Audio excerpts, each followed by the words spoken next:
नमस्ते to everyone. आज हम बात करने वाले हैं सिल्वर के ऊपर कि क्या करना चाहिए आपको सिल्वर में, बाई करना चाहिए, सेल करना चाहिए या उसको होल्ड करके रखना चाहिए।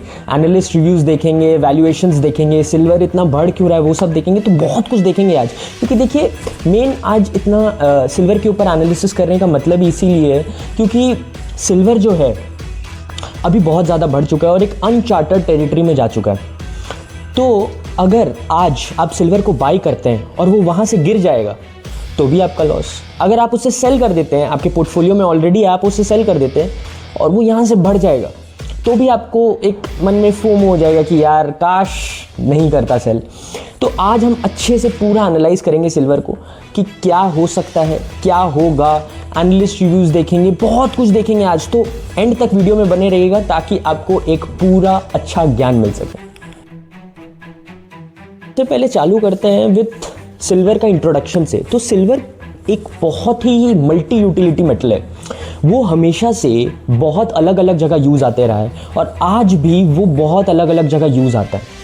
एक तो वो सेफ हेवन एसेट है ही, साथ ही साथ वो इंडस्ट्री में भी बहुत ज़्यादा करके यूज़ होता है। और साथ ही साथ सिल्वर जो है ना वो पहले से ही ऐसा था। अगर थोड़ा हिस्ट्री के सिल्वर के बारे में बात करें तो वो 3000 BCE में टर्की में सबसे पहले यूज़ होना चालू हुआ था और उसके बाद से वो पहले तो एज कॉइन्स यूज़ होने लगा, फिर धीरे धीरे करके उसका प्रेजेंस इंडस्ट्री में भी बहुत ज़्यादा बढ़ गया। सिल्वर को poor man's gold, jack of all metals, ये सब से भी बहुत लोग बुलाते हैं और साथ ही साथ आप देखेंगे तो उसको एक डेविल्स मेटल भी बोला जाता है। इसके आगे वीडियो में हम बात करेंगे कि इसे डेविल्स मेटल क्यों बोला जाता है बेसिकली। तो ये सारी चीज़ें हैं सिल्वर के अराउंड। देखेंगे कि सिल्वर को कहाँ कहाँ और क्यों यूज़ किया जाता है। सिल्वर का इंडस्ट्रियल डिमांड हमेशा से ज़्यादा रहा है।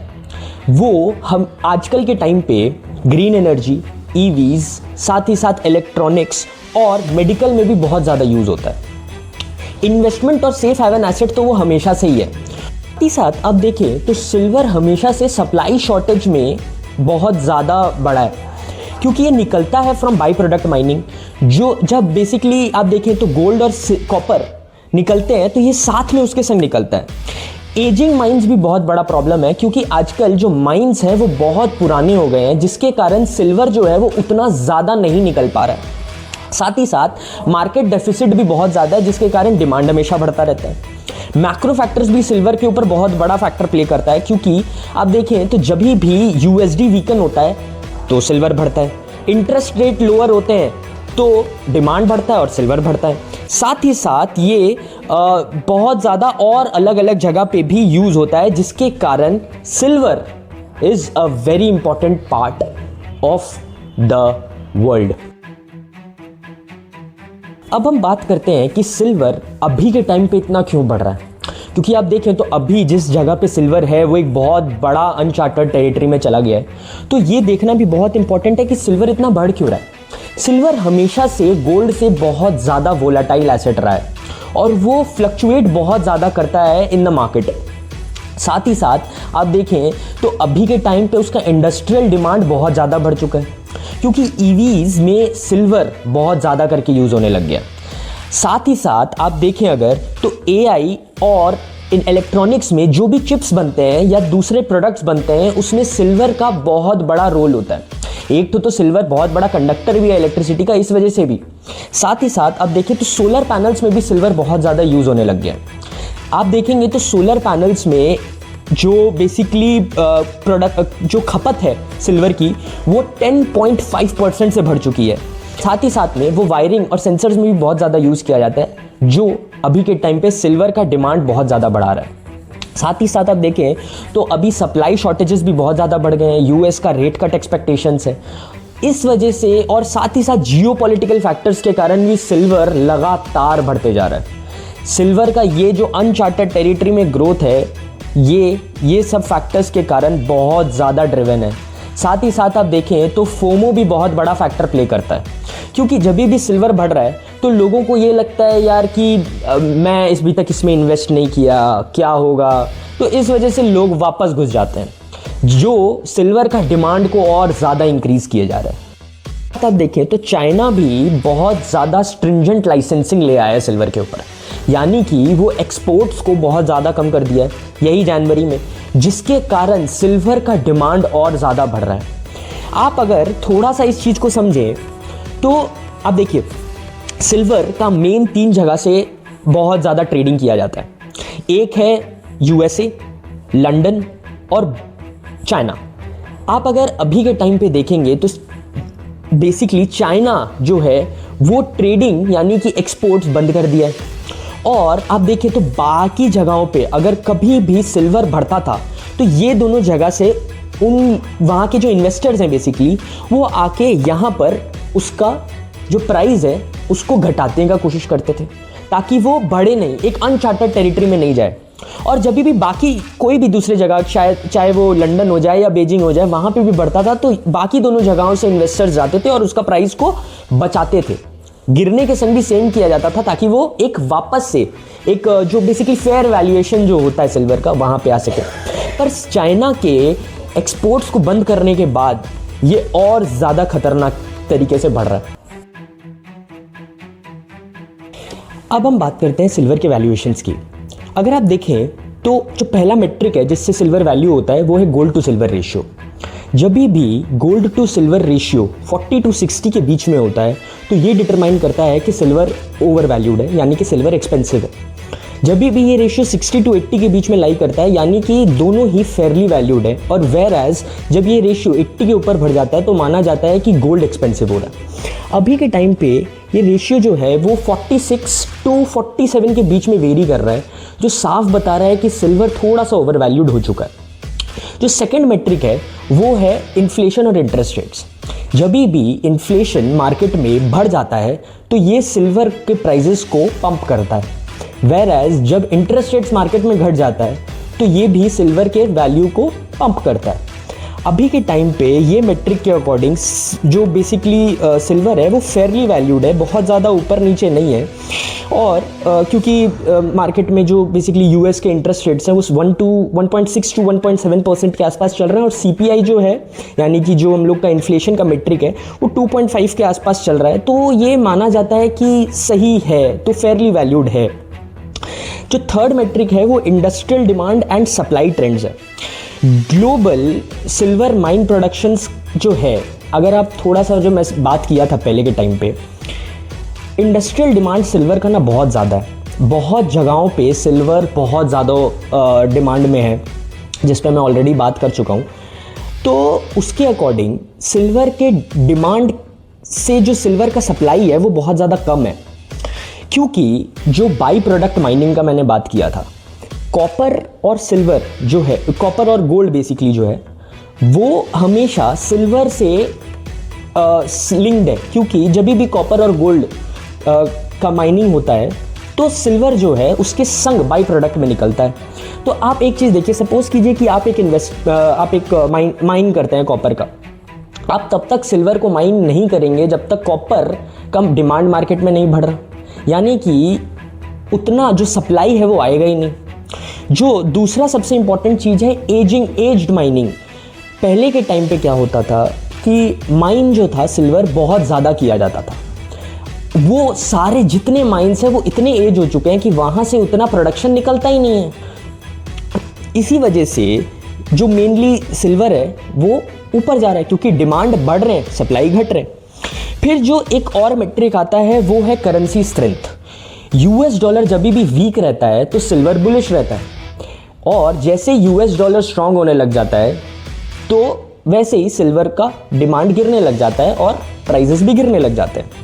अभी के टाइम पे अगर आप डॉलर इंडेक्स देखें तो वो काफ़ी लो है। 2025 के स्टार्टिंग से डॉलर बहुत गिरा है अकॉर्डिंग टू द मार्केट, और बाकी सब जो बेसिकली करेंसीज हैं वो बहुत ज़्यादा बढ़ रहे हैं। तो इसके कारण भी सिल्वर जो है वो अंडर वैल्यूड बताया जा रहा है, ठीक है। फिर आता है एक फिजिकल वर्सेस पेपर सिल्वर। आप देखें तो फिजिकल जो सिल्वर है वो बहुत तरीके से उसका डिमांड बेसिकली डिमांड बोल रहा हूँ, प्राइस निकाला जाता है। एक तो है प्रीमियम्स, दूसरा डिलीवरी, और तीसरा है फिजिकल डिमांड ज़्यादा है। डोमेस्टिक सिल्वर का जो बेसिकली खपत है वो बहुत ज़्यादा बढ़ गया है। लोग सिल्वर को स्टोर करने लग गए हैं, ETFs भी आ चुके हैं। वो पेपर सिल्वर का है, उसके बारे में हम बात करेंगे। बट फिजिकल सिल्वर का प्राइसेस हमेशा ज़्यादा रहता है दैन पेपर सिल्वर। अभी के टाइम पे पेपर सिल्वर का प्राइसेस भी बढ़ रहा है और फिजिकल सिल्वर का और भी ज़्यादा बढ़ रहा है। आप देखें तो उसमें बहुत ज़्यादा इम्बैलेंस है। इस वजह से सिल्वर उस मेट्रिक से भी अंडर वैल्यूड बताया जा रहा है। ठीक है, तो ऑल एंड ऑल बात यही है कि सिल्वर अभी जिस टाइम पे है वो कुछ मेट्रिक्स के अकॉर्डिंग ओवर वैल्यूड है, कुछ मेट्रिक्स के अकॉर्डिंग अंडर वैल्यूड है और कुछ मेट्रिक्स के अराउंड फेयरली वैल्यूड है। पर सबसे बड़ा बात यह है कि वोलेटिलिटी इतना ज़्यादा सिल्वर में बढ़ चुका है कि कोई डिटरमाइन ही नहीं कर पा रहा है कि सिल्वर यहाँ से कहाँ जाएगा। और साथ ही साथ आप देखेंगे तो फिजिकल सिल्वर जो है बेसिकली अभी करंटली उसका प्रीमियम्स भी ज़्यादा है, डिलीवरी और डीलर कॉस्ट भी ज़्यादा है, प्रॉफिट्स लोग उतना नहीं कमा पा रहे और साथ ही साथ में माइनिंग और स्टोरेज बहुत ज़्यादा कम हो चुका है। तो आप खुद ही डिटरमाइन कर सकते हैं कि सिल्वर कहाँ और कैसे मूव कर रहा है। तो अगर थोड़ा सा टेक्निकल स्ट्रक्चर भी देखेंगे ना तो सिल्वर उस हिसाब से अभी जो है वो ट्रेंड के हिसाब से चल रहा है। एक होता है ट्रेंड इन्वेस्टिंग, अगर आप सुने होंगे, जिसको मोमेंटम इन्वेस्टिंग बेसिकली बोला जाता है। जब भी किसी स्टॉक, ETF या किसी चीज़ में भी मोमेंटम बढ़ता है ना तो मोमेंटम इन्वेस्टर्स बहुत ज़्यादा आगे आ जाते हैं। इस वजह से जो मोमेंटम इन्वेस्टर्स हैं बेसिकली वो बहुत ज़्यादा करके उसको प्राइजेस को पंप कर रहे हैं। ये कहाँ तक जाएगा, कितना जाएगा, ये अभी बता पाना बहुत मुश्किल है। अब हम थोड़ा बात करते हैं एनालिस्ट रिव्यूज़ का। एनालिस्ट्स ये प्रेडिक्ट कर रहे हैं कि सिल्वर का प्राइस यहाँ से थोड़ा और बढ़ सकता है। जहाँ पे ये ऑलरेडी एक अनचार्टेड टेरिटरी पे है वहाँ से अभी एनालिस्ट ये भी बोल रहे हैं कि ये यहाँ से और भी ज़्यादा बढ़ सकता है, क्योंकि अब देखें तो सिल्वर को ना एक हाई बीटा प्रॉक्सी माना जाता है फॉर गोल्ड, या क्योंकि वोलेटिलिटी इतना ज़्यादा है। ऑफ कोर्स आप खुद ही समझ सकते हैं। फिर अगर आप थोड़ा सा इसमें और देखेंगे तो चाइना भी इसमें ऑलरेडी एक स्ट्रिंजेंट पॉलिसी ले आया है फॉर एक्सपोर्ट्स, तो उस तरीके से भी एनालिस्ट्स थोड़े थोड़े ज़्यादा डिमांडिंग हो रहे हैं। फिर आप अगर देखें तो सोलर एनर्जी में आजकल नए तरीके के चीज़ आ गए हैं जिसको टॉपकॉन बोला जाता है। इसमें 50% ज़्यादा सिल्वर यूज़ होता है then PERC cells, PERC cells. पहले के टाइम पे पर्क सेल्स यूज़ होता था, तो इस वजह से भी सिल्वर बहुत ज़्यादा यूज़ होने लग गया है। अगर आप थोड़े एनालिस्ट रिव्यूज़ देखें तो मोतीलाल, ये डेटा के अकॉर्डिंग है, मोतीलाल ओसवाल ने 3,20,000 रुपीज़ पर kg का टारगेट दिया है, यानी कि अप्रॉक्सीमेटली $110 पर आउंस। कोटक सिक्योरिटीज़ ने वहीं $90 to $100 का टारगेट दिया था जो ऑलरेडी अचीव हो चुका है। HDFC सिक्योरिटीज़ ने 3,94,000 रुपीज़ पर kg का टारगेट दिया था, यानी कि $135 पर आउंस का। जो बाकी ग्लोबल बैंक्स हैं उन्होंने भी टारगेट, जैसे कि सिटी बैंक, GS, UBS, इन्होंने भी टारगेट कुछ वही 100 के आसपास का दिया था। बैंक ऑफ अमेरिका ने अपसाइड में $135 का टारगेट दिया है पर आउंस। Commerce bank 90 to 95। तो अधिकतर बैंक्स के टारगेट हिट हो चुके हैं, बट अभी भी इसके अराउंड स्पेक्यूलेशन जो है बेसिकली वो बढ़ रहा है। और जो एनालिस्ट्स हैं वो ये भी बोल रहे हैं कि यहाँ से सिल्वर और ऊपर जा सकता है। ठीक है, वहीं पे कुछ बैंक्स हैं जो इसके ऊपर एक बियरिश स्टांस मेंटेन कर रहे हैं। अगर आप देखें तो HSBC $68.25 का टारगेट दिया है उन्होंने। JP मॉर्गन ने $56 to $58 पर आउंस का टारगेट दिया है। मॉर्गन स्टैनले और हेरियस ने भी उतना ही कुछ टारगेट्स दिए हैं। अब हम बात करते हैं रिस्क्स इसके जो अराउंड है, क्या क्या रिस्क है बेसिकली। सबसे पहले आप ये समझिए, वोलेटिलिटी ना सिल्वर में ऑलरेडी बहुत ज़्यादा है, तो उसके कारण ड्रॉडाउन्स एक्सपेक्टेड हैं। कितने गिरेंगे सिल्वर ये अनुमान लगाना अभी बहुत मुश्किल है, क्योंकि जो जियोपॉलिटिकल टेंशन्स चल रहे हैं उसकी वजह से सिल्वर कहाँ मूव करेगा, कितना मूव करेगा, ये अभी अनुमान लगाना बहुत ज़्यादा मुश्किल है। वेयर एज अगर आप दूसरा चीज़ देखें तो सोलर, जिसमें सिल्वर बहुत ज़्यादा यूज़ होता है, डिमांड जिसकी वजह से बढ़ रहा है। आप खुद सोचिए, अगर सिल्वर ऑलरेडी जो है सोलर पैनल्स वो महंगे आते हैं, सिल्वर का डिमांड अगर बढ़ रहा है यानी कि प्राइसेस बढ़ रहे हैं तो इन जो सोलर पैनल्स बनाते हैं उनको ज़्यादा महंगे में सोलर पैनल्स बनाना पड़ेगा। वो कोई ना कोई दूसरा प्रॉक्सी ढूंढेंगे इसके लिए जो इसके रिस्क्स को टारगेट कर रहा है कि इसका डिमांड कहाँ तक सस्टेन करेगा। ठीक है, फिर एक दूसरा रिस्क आ जाता है इसके प्राइस चार्ट को ले तो 1970 के टाइम पे हंट ब्रदर्स, इसमें आप जो देख रहे हैं हंट ब्रदर्स का केस आया था जिसमें सिल्वर $50 पर आउंस को टच कर गया था। फिर वहाँ से वो गिर के because of fades margin restrictions वो गिर के $5 to $6 पर आउंस के आसपास आ चुका था, जो ये एक बहुत बड़ा रिस्क प्ले करता है। फिर दूसरी बार 30 सालों तक उसके बाद नहीं बढ़ा, उसके बाद वो डायरेक्ट 2011 में रीच किया $50 बिकॉज ऑफ यूएस का उस समय इन्फ्लेशन हाई थे, इंटरेस्ट रेट्स बहुत लो थे और बहुत सारे प्रॉब्लम्स चल रहे थे, यूएस डॉलर वीक हो रहा था, जिसके कारण वो वापस से एक पीक को टच किया और वापस से नीचे आ गया। उसके बाद भी 10-15 साल तक नहीं बढ़ा। वापस से सिल्वर वही अनचार्टेड टेरिटरी में जा रहा है और अभी 2026 जैन में ये रीच कर चुका है $110 पर आउंस। आप खुद ही सोचिए कि यहाँ से अगर जियोपॉलिटिकल टेंशन्स और भी बहुत कुछ जो ये चल रहे हैं जो सिल्वर का डिमांड को बढ़ा रहे हैं, अगर ये सब जब नॉर्मल होगा तो सिल्वर कहाँ जाके गिरेगा इसका अनुमान कोई नहीं लगा पा रहा। सिल्वर ऑलरेडी एक ऐसा एसेट है जो हमेशा इतना वोलाटाइल रहता है ना, जिसको प्रेडिक्ट करना ही बहुत मुश्किल है। ऊपर से because of its high beta proxy अधिकतर जो बैंक्स है, बेसिकली सेंट्रल बैंक्स है, वो भी बहुत ज़्यादा करके गोल्ड ले रहे हैं। गोल्ड का इस वजह से डिमांड बढ़ रहा है। अब गोल्ड का डिमांड बढ़ रहा है because of its high beta proxy, silver का डिमांड और ज़्यादा बढ़ रहा है। ये सारी चीज़ें जो रिस्क्स प्ले कर रहे हैं ना, ये बहुत डिफिकल्ट है अनुमान लगाना कि ये कहाँ तक जा पाएगा। अगर हम बात करें कि आपको क्या करना चाहिए, तो आपको सबसे पहले जितने भी मैट्रिक्स मैंने बताए हैं ना यहाँ पे, उसको प्रॉपरली स्टडी करना चाहिए कि यहाँ से सिल्वर आपको लगता है कि अगर बढ़ने वाला है तो पहले मैट्रिक्स स्टडी कर लो अच्छे से कि क्या वाकई में बढ़ेगा, क्योंकि एनालिस्ट के भी टारगेट्स हिट हो चुके हैं, उन्होंने कोई फ्रेश टारगेट्स अभी तक दिए नहीं है सिल्वर के अराउंड। और साथ ही साथ में आप देखेंगे तो इसके अराउंड जितना जियोपॉलिटिकल टेंशन्स और भी रुपी गिरना बहुत कुछ चल रहा है, तो इतना प्रेडिक्ट करना वो आपके हाथ में।